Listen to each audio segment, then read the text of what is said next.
Hello everyone. इस video में हम समझने वाले हैं द लॉ ऑफ ग्रेविटेशन होता क्या है। हम इसे बहुत ही आसान और रिलेटेबल तरीके से समझेंगे। ग्रेविटी एक ऐसी अदृश्य फोर्स है जो हर चीज को पृथ्वी के केंद्र की ओर खींचती है। लेकिन यहाँ एक मजेदार बात है, सिर्फ पृथ्वी ही नहीं, यूनिवर्स में हर वस्तु हर दूसरी वस्तु को अपनी ओर खींचती है। आपकी कुर्सी, आपका फोन, यहाँ तक कि आप खुद, सब एक दूसरे को अट्रैक्ट करते हैं।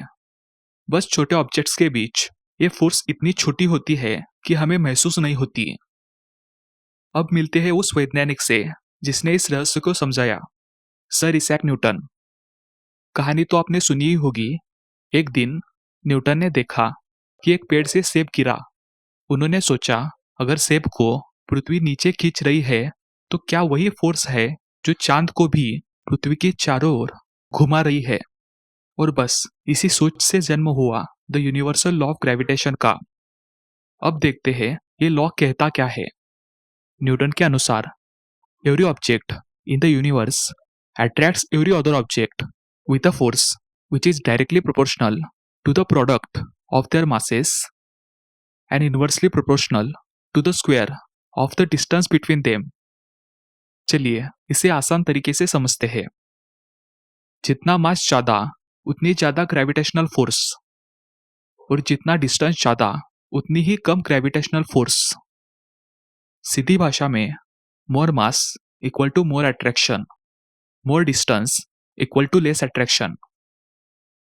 न्यूटन ने इसको फॉर्मूला से समझाया, F equal to capital G multiply by m1 into m2 and whole term divided by r square.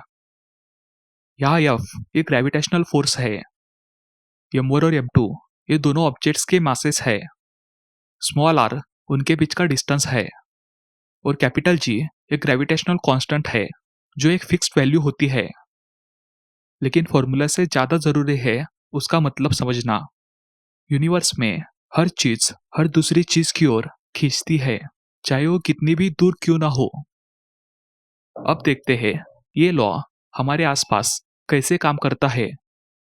पृथ्वी चांद को खींचती है, इसीलिए चांद पृथ्वी की चारों ओर घूमता है, और सूरज पृथ्वी को खींचता है, और यही फोर्स सारे प्लैनेट्स को उनके ऑर्बिट्स में बनाए रखती है।